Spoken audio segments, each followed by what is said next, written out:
दोस्तों ये आ गया मैं पिंजौर बद्दीवाड़े रोड के ऊपर, आरओबी बन रहा है और यहीं पे जो बैरिकेड दिखाई दे रहे हैं ना, ये एक्सीडेंट के बाद लगाए गए, एक्सीडेंट के बाद। और मात्र चंद कदमों की दूरी पे एमसी का मकान है या कुछ भी, ये बोर्ड लगा हुआ शायद आपको नजर आता होगा।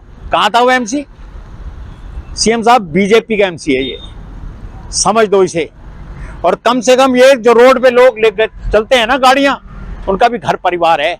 यहां से अगर ये बैरिकेड नहीं था उस दिन रात को, और ये जो ट्राला सा खड़ा कर रखा है ये भी नहीं था उस दिन रात को, वो बंदा बड़ी स्पीड से आया और यहां से क्रॉस करता हुआ वहां भी आपने देखा, अभी आपको दिखाऊंगा मैं आगे, देखो कैसे गाड़ी लेता हुआ चला गया। रातों रात तुम्हें बैरिकेड याद आ गए आफ्टर एक्सीडेंट। ये वो जगह है जो आपको दिखाई जा रही है ना, यहां से परसों रात को गाड़ी गिरी। बड़ी विचित्र सी बात है। सीएम साहब, मैं बार बार आपसे एक ही बात कहता हूं, पैसा आप देते हो, सब कुछ करते हो, ईमानदार हो, एवरीथिंग इज राइट। नहीं है तो इन अधिकारियों की इंटेंशन ठीक नहीं है। ये बिल्कुल नहीं चाहते आप तीसरी बार आए, जो इनके हालात है। अब ये पुल देख रहे हो दोनों तरफ कितना ट्रैफिक है इसके ओर।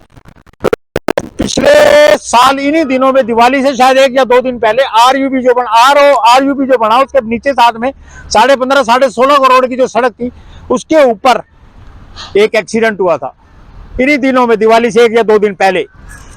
वो बच्चा मारा गया गवर्नमेंट कॉलेज तालका के बिल्कुल साइड में एक्सीडेंट हुआ, उसी के ऊपर रोड पे एक्सीडेंट हुआ, क्योंकि ठेकेदार की ये गलती थी उसमें कि वो लुक डालने वाली मशीन, बिटुमेन डालने वाली मशीन सड़क के ऊपर छोड़ के चला गया। कोई लाइटिंग सिस्टम नहीं था, बच्चा तेजी से आया, कार उसके अंदर घुसी और परिवार खत्म। माता पिता का एक बच्चा था, वो क्या हुआ? कुछ नहीं, आईओ साहब आए गए, बेरना क्या होया क्या नहीं हुआ। यहां पर मेरा सिर्फ एक रिक्वेस्ट है आपसे, यहां पर सारी की सारी गलती अगर काउंट होगी तो इन अधिकारियों की। कहां गया वो जेई? उसकी जिम्मेवारी नहीं बनती थी कि रात को बैरिकेड लगा के जो कहा था? एमई की नहीं बनती थी, या एक्शन की नहीं बनती थी? सबकी बनती थी, ठेकेदार की तो सबसे ज्यादा बनती थी। अगर वो बंदा रात को मारा जाता यहां पर तो उसकी जिम्मेवारी किसकी तय होती थी? इनके ऊपर एक एफआईआर लिखवा दी जाती, गैर इरादतन हत्या। ये गैर इरादतन हत्या क्या हुई? काम तो तुमने गलत किए, वो बच्चा मर गया, इधर से हो सकता है इसके साथ तो किस्मत का धनी था जो बच गया।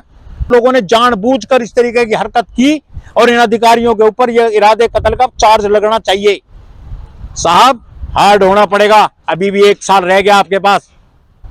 ये आपकी छवि को, आपकी सरकार की छवि का सत्यानाश करने पे लगे हैं ये अधिकारी। मुझे तो समझ नहीं आ रहा खेल क्या है, या तो आपके पास इंफॉर्मेशन गलत जा रही है या ये लोग काम नहीं करना चाहते। खट्टर साहब, एक बड़ी स्पष्ट सी बात बताता हूं मैं आपको, बिल्कुल आप तो बड़े सुलझे हुए व्यक्ति हैं। जब जिस चाकू की धार खत्म हो जाए ना और वो काटने लायक ना रहे तो मक्खन लगाने के काम आता है। तो ये जो आपके नीचे के लोग हैं ना, जो छोड़े हुए आपने, ये आपको मक्खन ही लगा रहे हैं और कुछ नहीं कर रहे कि साहब एवरीथिंग इज रनिंग वेल। कुछ भी बढ़िया नहीं चल रहा। उस दिन जिस दिन आप आए थे रन फॉर यूनिटी, उस दिन भी मैंने नाम लिया था मुद्दे का कि साहब एक बार यहाँ पर आओ, क्या हालात करके।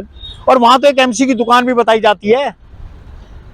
साहब बीजेपी का एमसी, वो ना अपनी दुकान के आगे काम करा सके? साहब बहुत मुश्किल हो जाएगा। ये लोग नहीं आपको तीसरी बार आने देंगे, ये नहीं आने देंगे। ग्राउंड लेवल पे आपको स्वयं उतरना पड़ेगा और आप उन लोगों को छोड़िए जो आपको ग्राउंड रिपोर्ट के ऊपर फिजिकली एकदम रिपोर्ट बढ़िया करके दें। बड़ी सोचने की बात है। और ये आसपास के लोग, ये तो बेचारे नरक वाला जीवन जी रहे, 2 साल हो गए। मेरे को तो ये लगता है कि इन लोगों के घरों के अंदर अगर आज मिट्टी बंद कर दिया जाए आज भी, तो 1-1 क्विंटल मिट्टी निकल आएंगे घर से।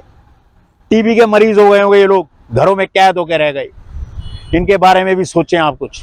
मेरा तो इतना निवेदन है, बाकी आप जो करोगे अच्छा ही करोगे। और हालात देखो जाम कैसे लगता है, कुछ नहीं कर रही है सरकार आपकी। क्यों? ये अधिकारी कुछ नहीं करने देना चाहते। जेई एमई एक्शन हो सके तो एससी को भी टांगो, मेरी तो एक सीधी सी बात है। साथ में टांगो ठेकेदार को। गैर इरादतन हत्या नहीं चलेगी, ये सोची समझी साजिश के तहत ये काम हुआ। और आपकी पुलिस ने क्या किया ये भी आज तक नहीं मुझे पता। बाकी देखते हैं खट्टर साहब क्या होता है। धन्यवाद।